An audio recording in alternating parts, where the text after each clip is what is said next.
Afghanistan, a landlocked country in South Central Asia, boasts a rich history marked by both periods of relative peace and times of intense conflict. The early 20th century saw Afghanistan grappling with its desire for self-determination. After enduring decades of British influence, the country finally achieved independence in 1919 under the leadership of King Amanullah Khan. Amanullah's reign was marked by ambitious reforms aimed at modernizing Afghan society. He introduced new laws, promoted education, and sought to curb the power of traditional elites. However, his progressive agenda faced strong resistance from conservative factions within the country, ultimately leading to his abdication in 1929. A period of instability followed, culminating in the assassination of King Nadir Shah in 1933. Nadir Shah's son Zahir Shah ascended to the throne, ushering in a new era for Afghanistan. Zahir Shah's reign, spanning 4 decades from 1933 to 1973, witnessed significant changes in Afghanistan's socio-political landscape. The country experienced a period of relative peace and stability, allowing for progress in various sectors. Zahir Shah adopted a more cautious approach to reform than his predecessor, focusing on gradual modernization while respecting traditional values. During his reign, Afghanistan witnessed advancements in education, healthcare, and infrastructure. The country also adopted a new constitution in 1964, introducing a more democratic system of governance. However, this period of progress was not without its challenges. Political rivalries and economic disparities persisted, creating underlying tensions within Afghan society. The year 1973 marked a turning point in Afghanistan's history with a coup led by Mohammad Daoud Khan, Zahir Shah's cousin. Daoud abolished the monarchy, proclaimed himself president, and established a republic. His rule, however, proved short-lived. In 1978, a communist coup supported by the Soviet Union overthrew and killed Daoud, plunging Afghanistan into a new era of turmoil. The Soviet-backed government, led by the People's Democratic Party of Afghanistan, faced immediate resistance from various factions within the country. This resistance, fueled by ideological opposition to communism and exacerbated by the Soviet Union's military intervention in December 1979, escalated into a full-blown war. The Afghan people, particularly those in rural areas, took up arms against the Soviet forces and the PDPA government. These resistance fighters, known as the Mujahideen, received support from various countries, including the United States, Pakistan, Saudi Arabia, and China, who saw the conflict as an opportunity to counter Soviet influence in the region. The Soviet-Afghan War had a devastating impact on Afghanistan. The conflict, lasting over 9 years, resulted in the deaths of over 1 million Afghans and the displacement of millions more. The war also left the country in ruins, with its infrastructure destroyed and its economy shattered. By 1989, under increasing international pressure and facing mounting losses, the Soviet Union withdrew its forces from Afghanistan. The withdrawal, however, did not bring an end to the conflict. The Mujahideen, now in control of most of the countryside, turned their guns on each other, plunging Afghanistan into a brutal civil war. The Soviet-installed government, led by Mohammad Najibullah, clung to power in Kabul, but faced relentless attacks from various Mujahideen factions. In 1992, Najibullah's government collapsed, and the Mujahideen captured Kabul. However, their victory was short-lived. Unable to agree on a power-sharing arrangement, the Mujahideen factions continued fighting, transforming Kabul into a battleground and subjecting its citizens to indiscriminate shelling and violence. Section 5, the Taliban's Iron Grip, 1996 to 2001.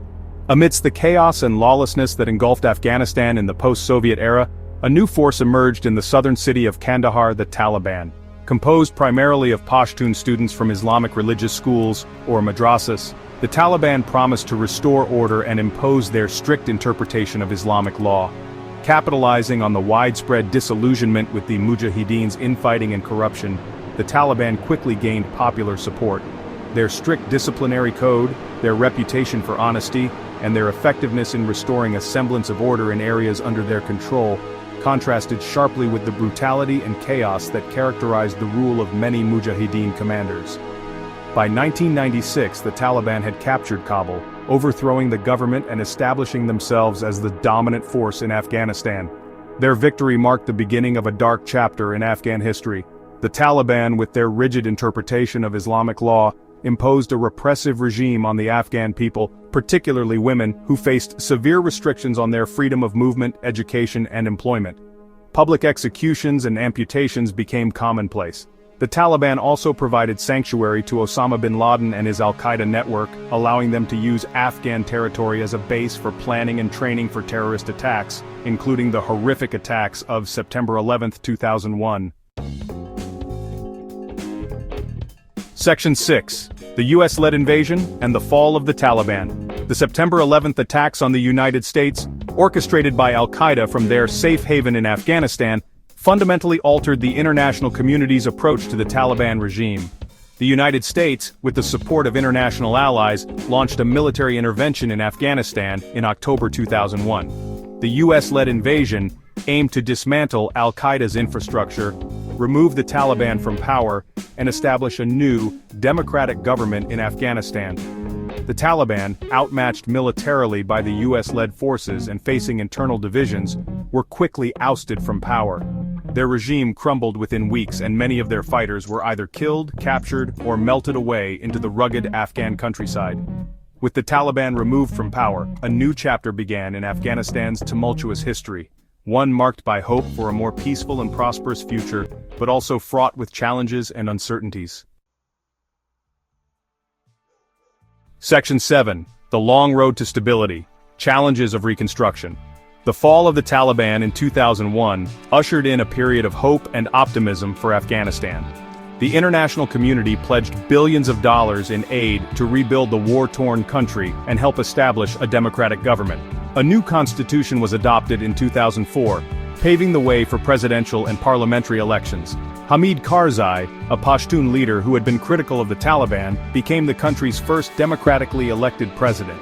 However, the road to stability and recovery proved long and arduous.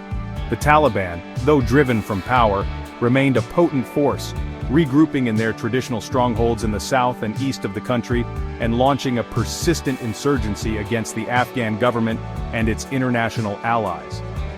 The Afghan government, plagued by corruption and inefficiency, struggled to extend its authority beyond Kabul and other major cities.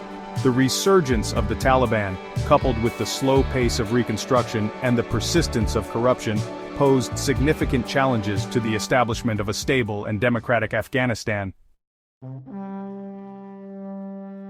Section 8. The U.S. withdrawal and the Taliban resurgence. By the late 2000s, the U.S.-led intervention in Afghanistan had become the longest war in American history.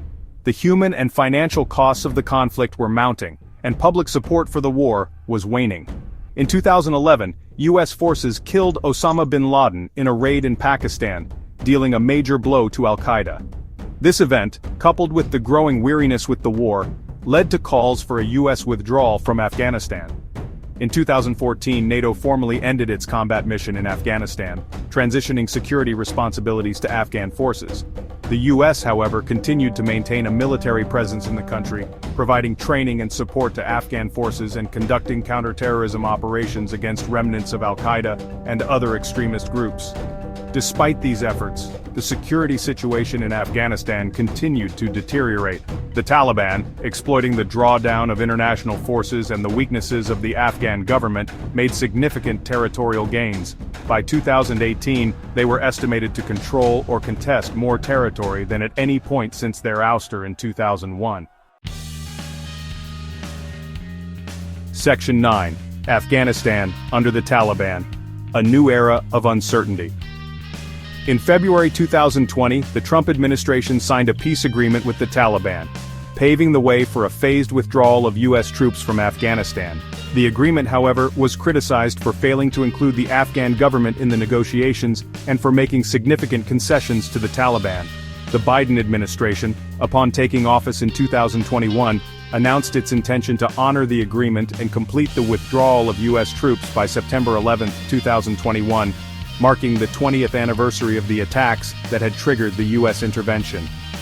The U.S. withdrawal led to the rapid collapse of the Afghan government and the Taliban's return to power. The Taliban's swift takeover of Kabul in August 2021 met with a mixture of shock, fear, and resignation by many Afghans and the international community.